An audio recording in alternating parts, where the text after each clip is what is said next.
Hey everyone, so I have this bumper here from a Honda CRX, and as you can see, my mounting tabs are broken here, and you definitely want to replace these because, obviously it holds your bumper on, but not only that, it can make your bumper sag a little bit.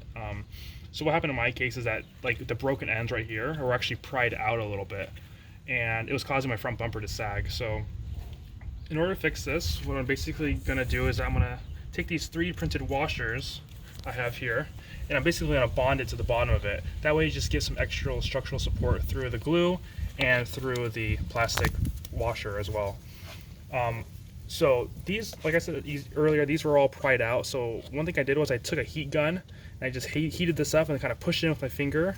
You don't want to do too much because it can make this brittle, since this is old, polycarbonate, I believe is the material. And you could definitely kind of, mess it up over time. But I just got it close enough. And so, yeah, let's go ahead and do this right here. So I'm going to be using this plastic bonder. This is from JB Weld. This is really good for plastics. I use this for a lot of plastics, and it holds really well. So here, I'll kind of show you the process. So if we kind of go down here, I'm going to use this old. If you're in Cyprus, you could go to the sandwich house. I'm using their menu to mix up my bond here. So I'm going to quickly do that. Okay. So I'll just show you the process I use to apply it. Okay, so you're going to get that all mixed up. I'm using an old chopstick, disposable one.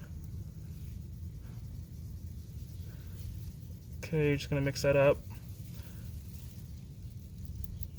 And now I'm going to take the washer.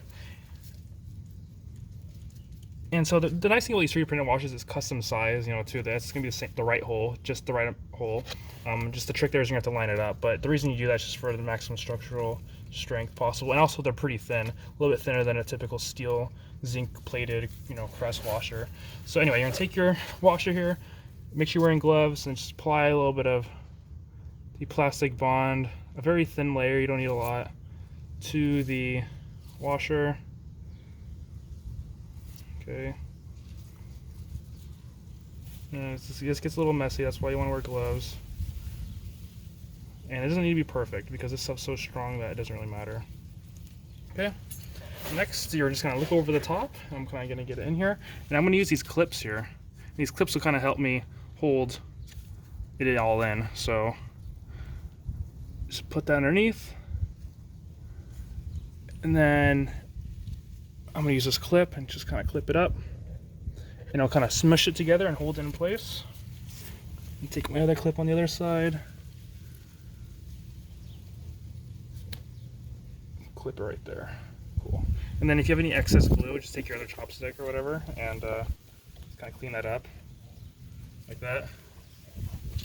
Let's use this old newspaper here. Just clean that up. There we go.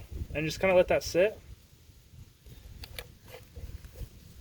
Readjust this, and it might hold in by itself like it kind of is now, but you can see it shifts really easily if you don't clip it in. So there we go, clip it in.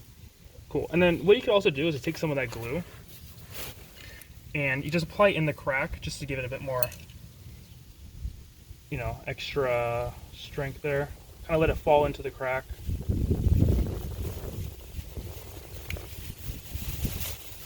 There you go, just like that. And just let that sit for a bit. And then, yeah, so it's going to be the same process for the slot one. I'm going to do the same thing, so I'm not going to show it on the camera. And, yeah, I'll pause the video now, and then once it all hardens up, I'll show you the result.